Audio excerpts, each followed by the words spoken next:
उत्तर प्रदेश विधान परिषद के माननीय सभापति कुंवर मानवेंद्र सिंह जी, उत्तर प्रदेश विधानसभा के माननीय अध्यक्ष श्री सतीश महाना जी, विधानसभा में नेता प्रतिपक्ष माननीय श्री अखिलेश यादव जी, उत्तर प्रदेश विधानमंडल के सभी माननीय सदस्यगण, मैं उत्तर प्रदेश विधानमंडल के समवेत सदन को संबोधित करने के लिए यहां पर पधारे देश के महामहिम राष्ट्रपति जी का समवेत सदन की ओर से और उत्तर प्रदेश की जनता की ओर से हृदय से स्वागत करता हूं, अभिनंदन करता हूं।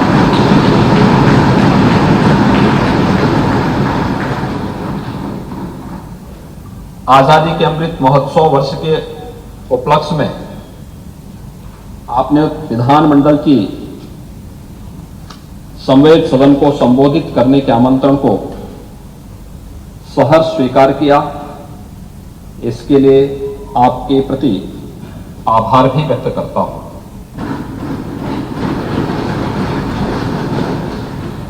माननीय महोदय, आपकी गरिमामयी उपस्थिति हम सभी के लिए एक नई प्रेरणा है। यह हमारे लिए सौभाग्य का विषय है कि इस ऐतिहासिक अवसर पर हमें आपका महत्वपूर्ण संबोधन और मार्गदर्शन प्राप्त होने वाला है। उत्तर प्रदेश वासियों के लिए यह गौरव का विषय है कि महामहिम राष्ट्रपति जी उत्तर प्रदेश के जनपद कानपुर देहात के परोग गांव में जन्मे। एक साधारण परिवार में जन्म लेना, स्कूली शिक्षा और उच्च शिक्षा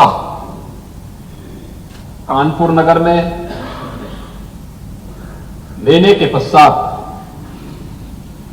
आपने कानपुर विश्वविद्यालय से कानून की डिग्री भी प्राप्त की।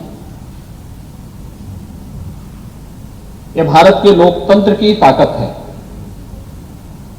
एक सामान्य गांव और एक सामान्य परिवार में जन्म लेने के बाद भारत के सर्वोच्च संवैधानिक पद पर देश के गौरव और गरिमा को बढ़ाना, ये पूरे देश और पूरे उत्तर प्रदेश के लिए गौरव की बात है। वर्ष 1977 से 1979 तक आप दिल्ली उच्च न्यायालय में भारत सरकार के अधिवक्ता रहे। वर्ष 1969 में उच्चतम न्यायालय में एडवोकेट ऑन रिकॉर्ड बने और वर्ष 1980 से 93 तक उच्चतम न्यायालय में भारत सरकार के स्थायी अधिवक्ता के रूप में भी आपने अपनी अमूल्य सेवाएं दी। सन 1994 में उत्तर प्रदेश से देश के उच्च सदन यानी राज्यसभा के सदस्य के रूप में आपका निर्वाचन हुआ। वर्ष 2000 में आप पुनः उत्तर प्रदेश से ही राज्यसभा के लिए निर्वाचित हुए। राज्यसभा की अनेक महत्वपूर्ण समितियों के सदस्य के साथ ही राज्यसभा की हाउस कमेटी के सभापति के रूप में भी आपने अपनी अमूल्य सेवाएं दी। भारतीय शिष्टमंडल के सदस्य के रूप में 22 अक्टूबर 2003 को आपने संयुक्त राष्ट्र आम सभा को भी अपना महत्वपूर्ण संबोधन दिया। 8 अगस्त 2015 को आप बिहार के राज्यपाल के पद पर आसीन हुए।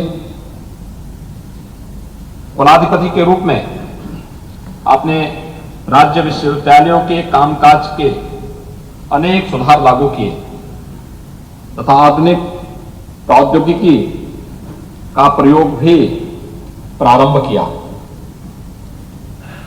राज्यपाल के रूप में आपकी स्वच्छ छवि, कार्यकुशलता और उल्लेखनीय उपलब्धियों ने राष्ट्रपति पद के लिए प्रबल और सर्वोत्तम विकल्प के रूप में आपको प्रस्तुत किया और आप 2017 में देश के 14वें राष्ट्रपति के रूप में निर्वाचित थे।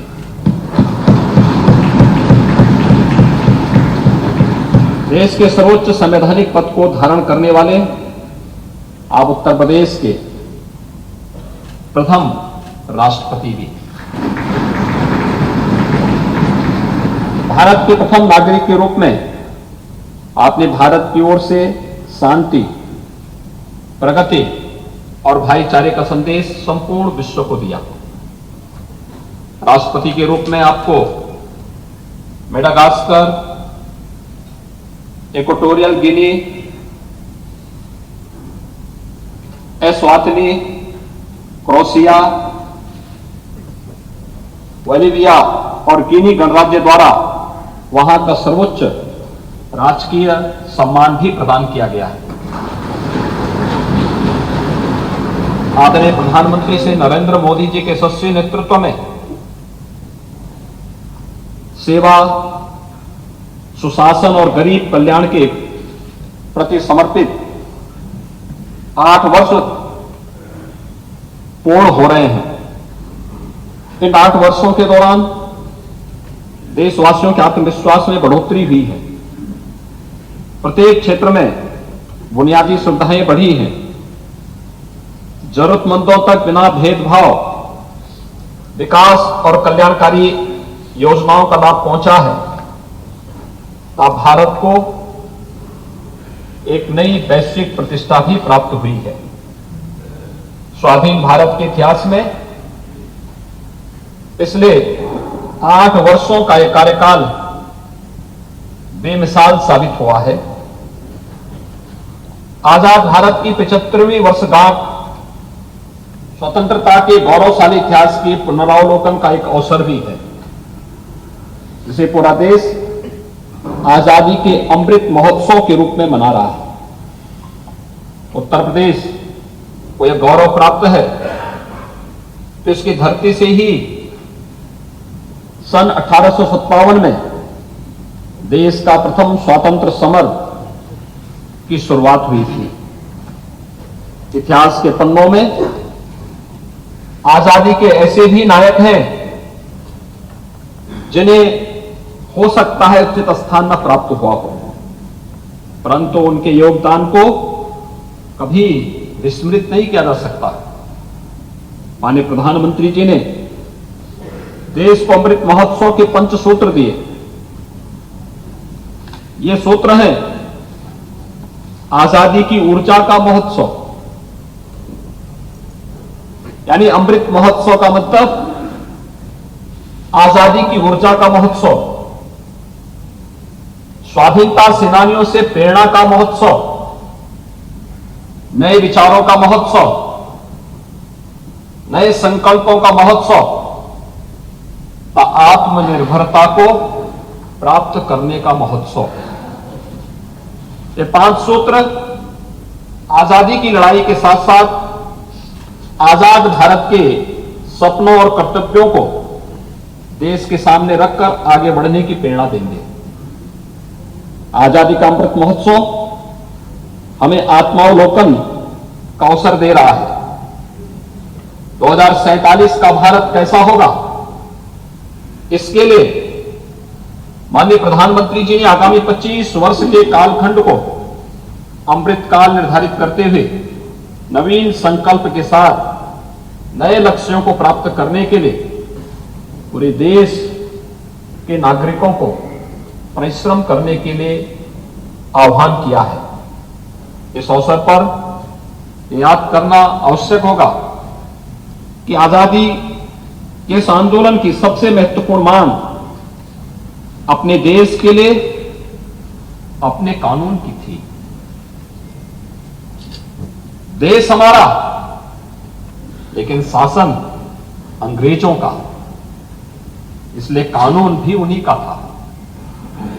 लंबे संघर्ष के बाद हमें अपना कानून बनाने का अधिकार मिलने की शुरुआत हुई।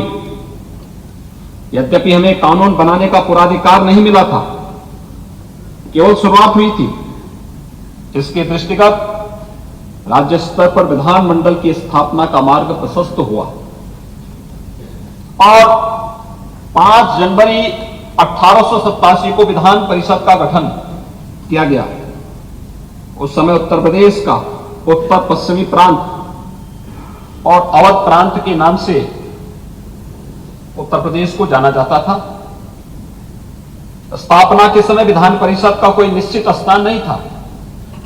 परिषद की प्रथम बैठक प्रयागराज में, एक बरेली में और एक मालवी सभागार जो तत्कालीन बैनेट हॉल लखनऊ विश्वविद्यालय में भी हुई थी।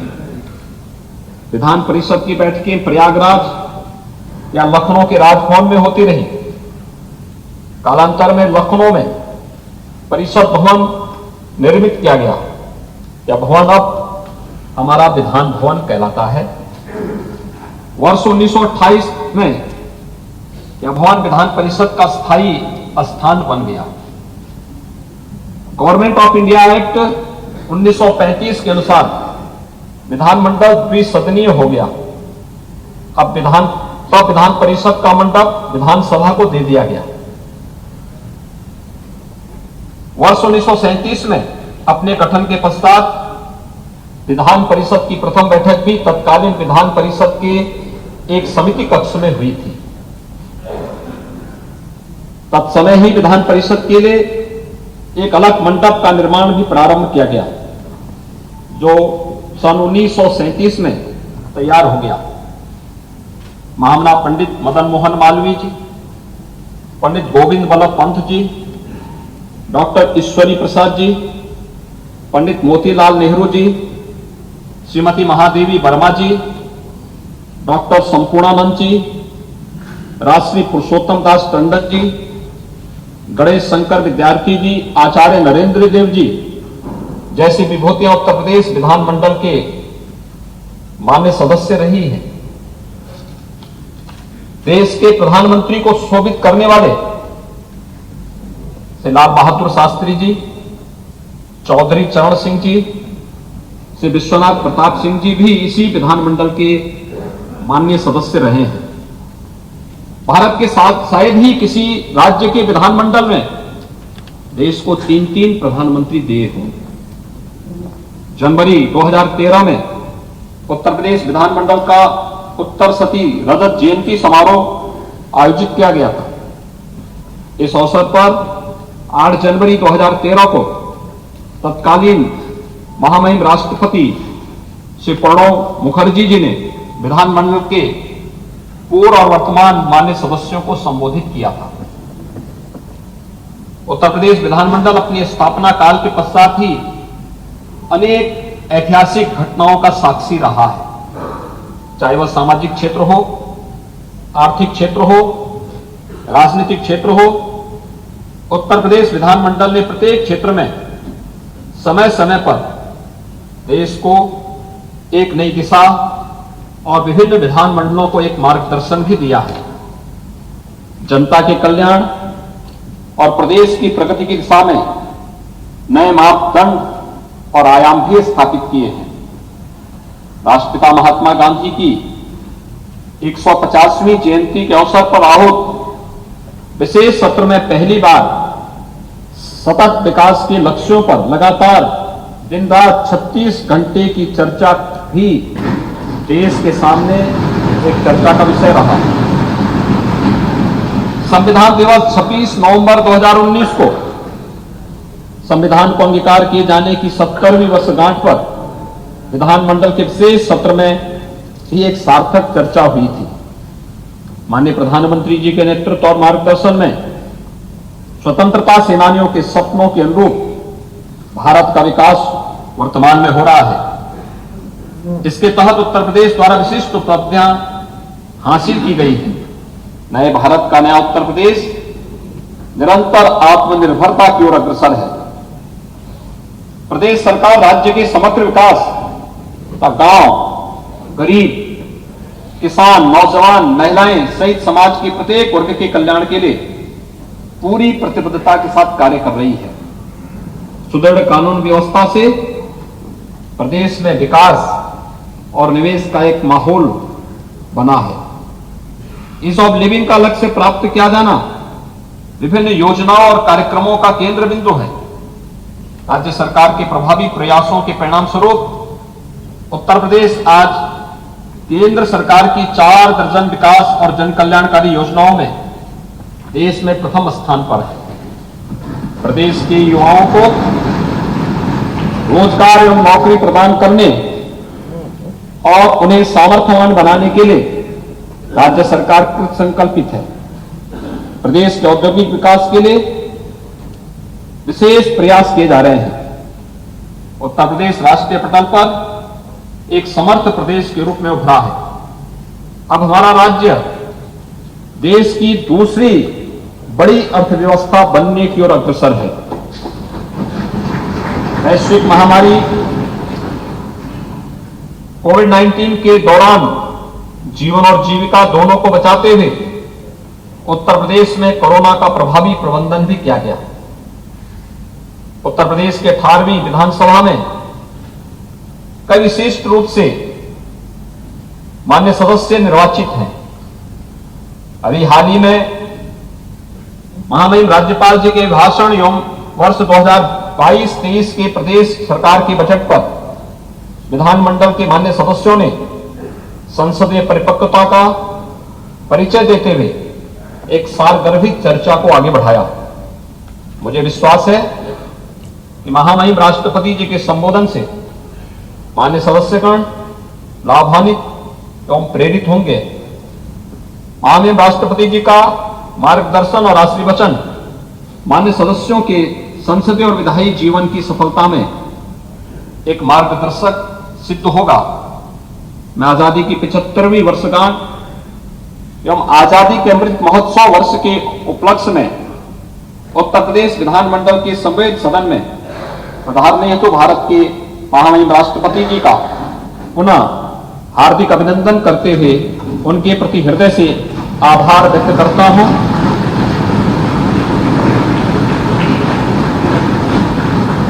इस अवसर पर उपस्थित प्रदेश की महामहिम राज्यपाल जी, विधान परिषद के माननीय सभापति जी, विधानसभा के माननीय अध्यक्ष जी, विधानसभा में माननीय नेता प्रतिपक्ष का आप सभी मान्य सदस्यों को भी इस ऐतिहासिक अवसर का साक्षी बनने के लिए हृदय से धन्यवाद देता हूं।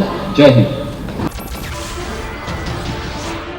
नमस्कार, मैं हूं मानक गुप्ता। अगर आपको हमारा ये वीडियो पसंद आया हो तो इसे लाइक और शेयर जरूर करें और हां, हमें सब्सक्राइब और फॉलो करना ना भूलें ताकि आप देश और दुनिया की कोई खबर मिस ना करें। तो जुड़े रहिए हमारे साथ और देखते रहिए न्यूज़ 24।